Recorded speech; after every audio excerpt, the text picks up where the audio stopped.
The story began in the land of Egypt, where the Israelites lived as slaves under the merciless rule of Pharaoh. For generations, they toiled under the searing sun, building Pharaoh's cities with backs bent under the weight of their suffering. Their cries reached the heavens, and Yahweh, remembering his promise to Abraham, Isaac, and Jacob, decided it was time for deliverance. So Yahweh chose a man, Moses, raised in Pharaoh's palace but Hebrew by birth, who had fled Egypt after a violent incident. Yahweh appeared to Moses from within a blazing bush on Mount Sinai, the flames dancing but the bush itself not burning.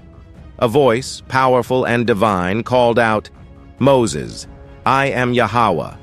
I have seen the misery of my people in Egypt, and I have come to deliver them." Moses, though reluctant, accepted the mission. With his brother Aaron, he returned to Egypt to confront Pharaoh and demand freedom for his people. They entered Pharaoh's palace, a grand, imposing structure filled with incense and guarded by soldiers. There, Moses delivered Yahweh's command, "Let my people go, so they may worship me in the wilderness." Pharaoh laughed, unimpressed. "Who is Yahweh that I should obey him?" he sneered, refusing to let the people go. Then Yahweh began to unleash plagues upon Egypt, each more terrible than the last. First, the waters of the Nile turned to blood, staining Egypt's life-giving river a dark crimson. Fish died and the stench filled the land. But Pharaoh hardened his heart, and the suffering continued. Frogs swarmed from every river and pond, filling homes and covering the land. Then came gnats, tiny and relentless, biting man and beast. Yet Pharaoh would not relent. The plagues grew worse, flies swarmed, diseased livestock perished, boils broke out on people's skin, fiery hailstones rained down from the sky, locusts devoured crops, and darkness covered the land for 3 days, thick as a shroud. Each time, Pharaoh promised to let the people go, but he went back on his word, his heart hardened by pride and arrogance. Finally, Yahweh sent the 10th and most terrible plague. Moses warned Pharaoh that the firstborn of every Egyptian family would die, from the wealthiest to the humblest, and even the firstborn of their livestock would perish. Yahweh instructed the Israelites to mark their doorposts with the blood of a lamb, a sign for the angel of death to pass over their homes. That night, a great cry rose throughout Egypt as every Egyptian household mourned.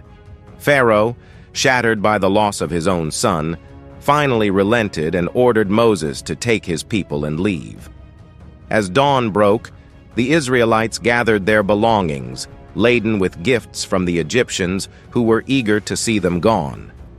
They set out into the wilderness, leaving behind the land of their captivity and stepping into the unknown with hearts pounding with hope and fear.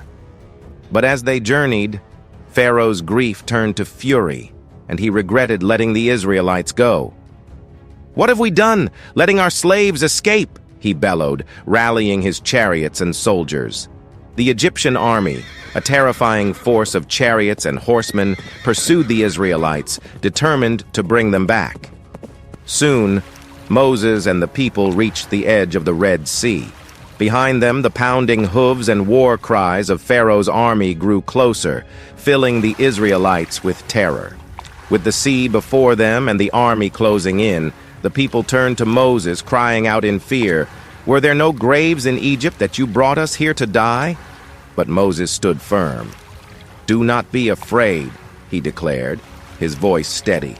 "Stand still and see the salvation Yahweh will bring you today." Raising his staff over the water, he called upon Yahweh, and suddenly a mighty wind began to blow, parting the waters of the sea. Before their eyes, a path opened through the waters with towering walls on either side. The people stared in astonishment, their fear transforming into awe. Moses led the way, and the Israelites stepped onto the seabed, walking through the watery canyon in awe and trepidation. Children clutched their parents' hands, their eyes wide as they passed through the surreal corridor. They moved quickly, glancing back to see the Egyptians still in pursuit, the sounds of chariots echoing louder.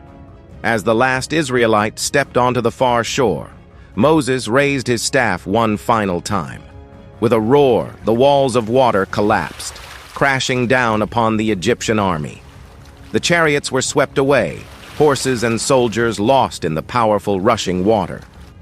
The sea returned to its place, calm and unbroken, leaving no trace of the Egyptian forces.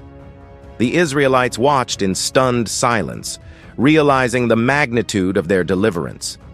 The sounds of Pharaoh's army were gone, replaced by the gentle lapping of waves.